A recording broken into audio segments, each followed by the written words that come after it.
Tools used in removal and replacement. Ensure that you have the tools you need before you begin. These should include small, Phillips head, P0 and P1, screwdrivers. Small, flat blade screwdriver or a flat blade alignment tool. Case separator tool. Tweezers. Electrostatic discharge, ESD, wrist or shoe strap. Smooth jaw, bent tip needle nose pliers, optional. Small, smooth tip needle nose pliers, optional. Flashlight, optional. Note, if worn or damaged screwdriver tips are used, the small screw heads could become stripped. Before you begin, remove the base enclosure. Removal. Disconnect the battery cable from its connector on the motherboard. Remove the two 2.5mm P1 Phillips head screws that secure the support bracket to the motherboard and thermal module.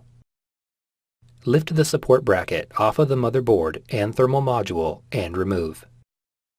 Disconnect the right fan cable from the connector on the motherboard.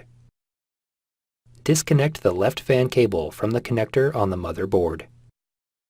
Remove the 6 5.5mm P1 Phillips head screws that secure the thermal module to the motherboard.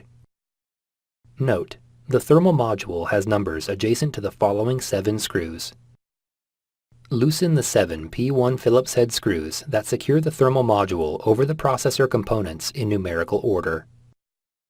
Carefully lift the thermal module off of the motherboard and remove. Important! Before replacing the thermal module, the thermal grease and liquid metal should be replaced. The thermal grease and liquid metal should be replaced every time the thermal module is removed. Thermal material must be applied on-site, and therefore is not included in the component spare parts kit. When removing any part that also requires removal of the thermal module, be sure to order and apply new thermal material. Important! Liquid metal should be applied to the primary processor only. Be sure to completely cover the surface of the processor with a thin layer of liquid metal. Failure to do so may cause reduced heat dissipation and lead to computer overheating. Reverse this procedure to install the thermal module.